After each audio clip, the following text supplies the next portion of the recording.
Golf GTI NKU dual flamer kit just installed. Have a quick test.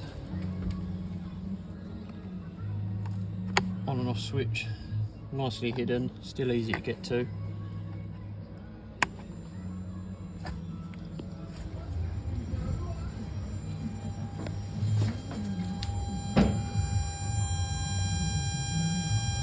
Nice strong spark.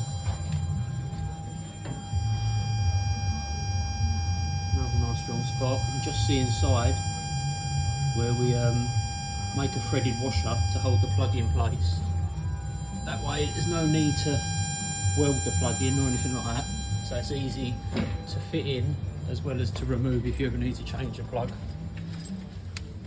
See, button lit up when it's turned on. Off, hidden away, never know of it. Take care.